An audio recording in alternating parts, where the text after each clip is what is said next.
is Colby, Lewey, and today we're going to be talking about the Wabanaki Double Curve Design.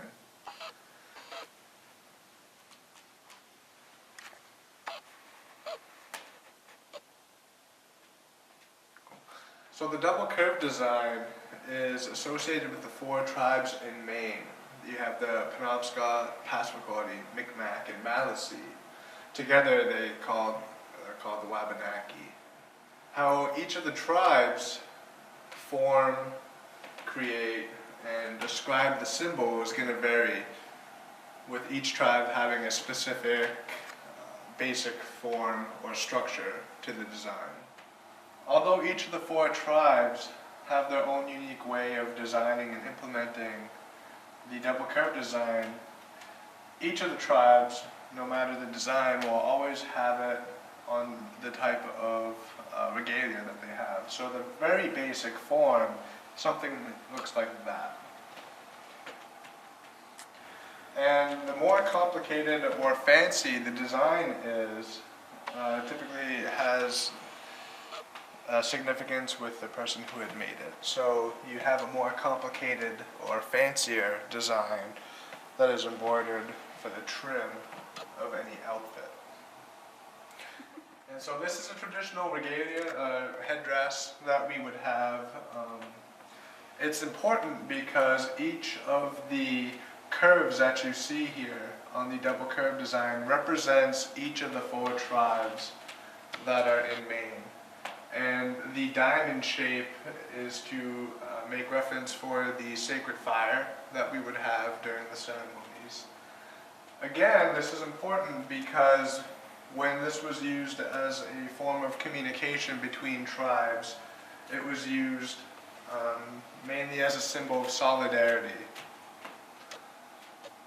And we see here that no matter the form of regalia, as much as a cultural symbol as it is, it's also something pleasant to look at. So people often decorated the trim of their regalia with some iteration of the double curve design. So the double curve design is found in a variety of situations and objects, and importantly, it was also used as a design for the sides of the canoe.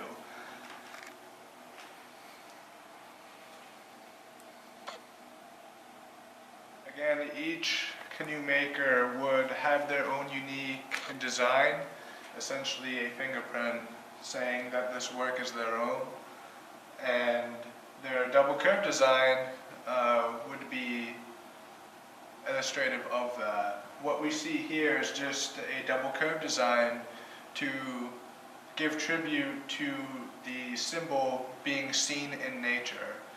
It's representative of the waves that we would see out on the water.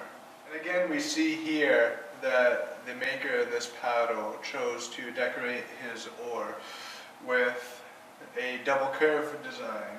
And again, this is symbolic with a canoe type structure. Really, the double curve design can be found in many different areas of our culture. And to make that point, it's really an observation of our natural and living world. Double curve motif is also found on many baskets. For an example, we have one here illustrated in its most basic format.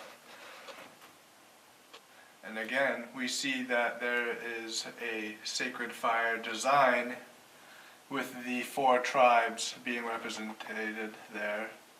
And the top three prongs illustrate a medicinal plant. These are typically what we would consider fancy baskets, in that the artists would decorate them as a means to either personalize and sell, or just to have something that showed off their talent. The double curve design is also unique in that it can be manipulated by its creator into many different facets of art. So we see here that the sweetgrass that we use to adorn fancy baskets is also shaped into the form of a double curve design. And again, it's honoring the 4 tribes that are in Maine. While the 4 tribes have their own unique way of designing and illustrating certain iconographies that are found in the double curve designs, there are some basic forms that are widely found in each of the tribes. So right here we see an example of a medicinal plant being depicted in a double curve design. And to the next one, it's a corn symbol.